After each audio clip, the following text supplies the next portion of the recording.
Everyone agrees that we need to do something about Facebook, Google, Apple and Twitter. Well, almost everyone. As I said in episode 13, everyone wants to fix Facebook. I'd prefer that we did nothing, but that's just me.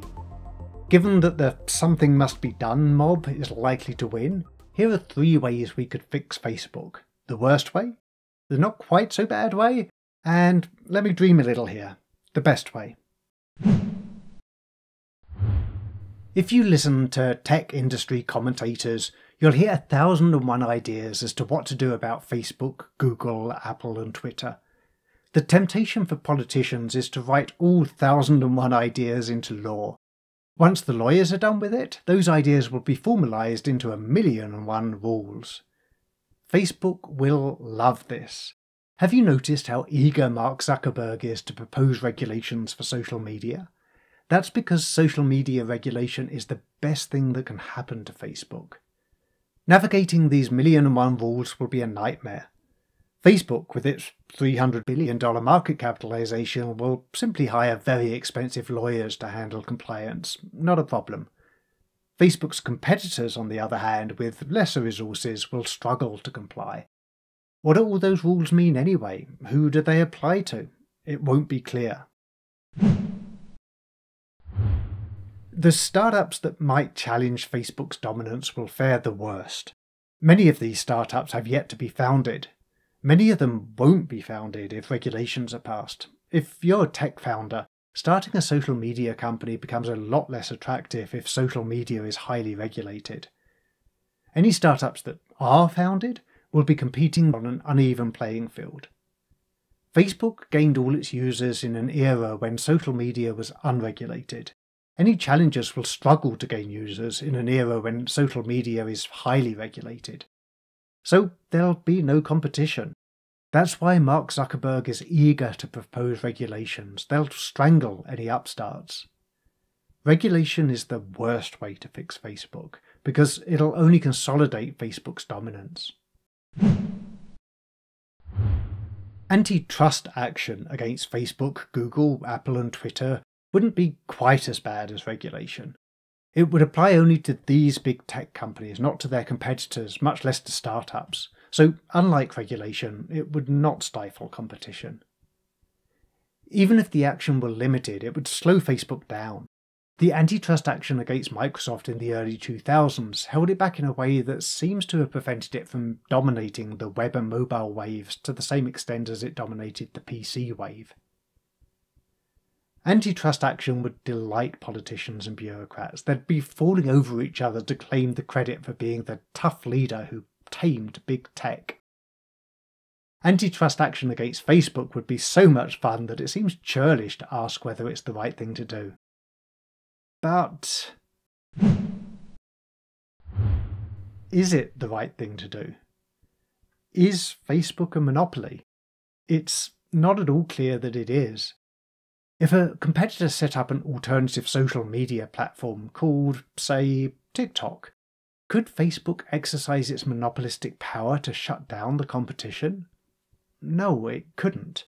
It would if it could, but it can't because Facebook doesn't have that kind of monopolistic power. Should Wikipedia fear antitrust action? If Facebook has a monopoly in social media, then Wikipedia certainly has a monopoly in collaborative encyclopedias. Admittedly, like Facebook, Wikipedia has no monopolistic power. If I set up an alternative collaborative encyclopedia, it couldn't shut me down. But that, it seems, is no defence against antitrust action. Do we really want to hobble our most innovative companies? You can say all you like about Facebook, but it has clearly created something that people like. If they didn't like it, they wouldn't use it. And they do use it in their billions. Should Tesla fear antitrust action? It too has clearly created something that people like. Should it avoid growing too big because big tech companies risk antitrust action, not because they're monopolies, but just because they're big? The point of antitrust is to prevent bullying. If there's only one oil company called, say, Standard Oil, it can use its monopolistic power to charge any price it likes for its oil.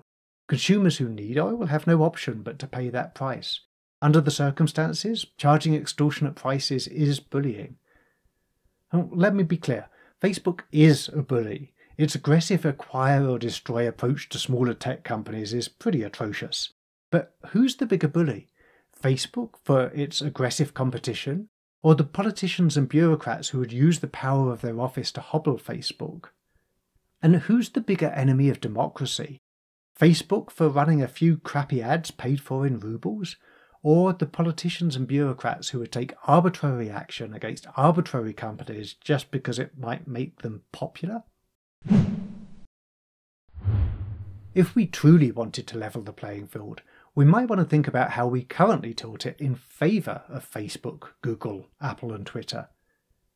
Every tech regulation we pass tilts the playing field in favour of big tech. It's now impossible to start a small tech company legally. If you so much as put up a website, you've already broken innumerable laws. Which ones? Well, who knows? If you comb through the millions of words of regulations passed in the hundreds of jurisdictions where your website might be seen, I guarantee you'll find one that you're infringing. Probably many. No doubt it'll be something to do with the precise wording of the pointless pop-ups you're required to display on any functional website. You'll never know which of the innumerable laws you've broken, because if you're trying to start a small tech company, you've no time to comb through those millions of words of regulations. Who does? Well, Facebook's lawyers do. The big tech companies are the only ones who have a hope of complying with all the regulations. It's their unfair advantage over the competition. If we want to level the playing field, passing more regulations is the worst way to do it. Antitrust action might work at the expense of stifling innovation, punishing success and undermining democracy. But the best way? That's simple. Repeal all the nonsense regulations we've already passed. Of the top 10 companies by market capitalization at the turn of the century, only one is still in the top 10 20 years later. Ironically, that company is Microsoft, the only big tech company to have been subject to significant antitrust action. It doesn't seem to have dented their dominance. Times change, technology evolves, innovators rise, the mighty fall, if we let them. All we have to do for the big tech companies to lose their dominance is get out of the way. It would be ironic indeed if, in our determination to do something about Facebook, Google, Apple and Twitter, we succeed only in perpetuating their dominance. Thanks for listening to Tangled Web. Join me for fresh insights into the future of the web every other week. Subscribe to the free newsletter, podcast or YouTube channel at tangledweb.media. Remember, the web has only just begun.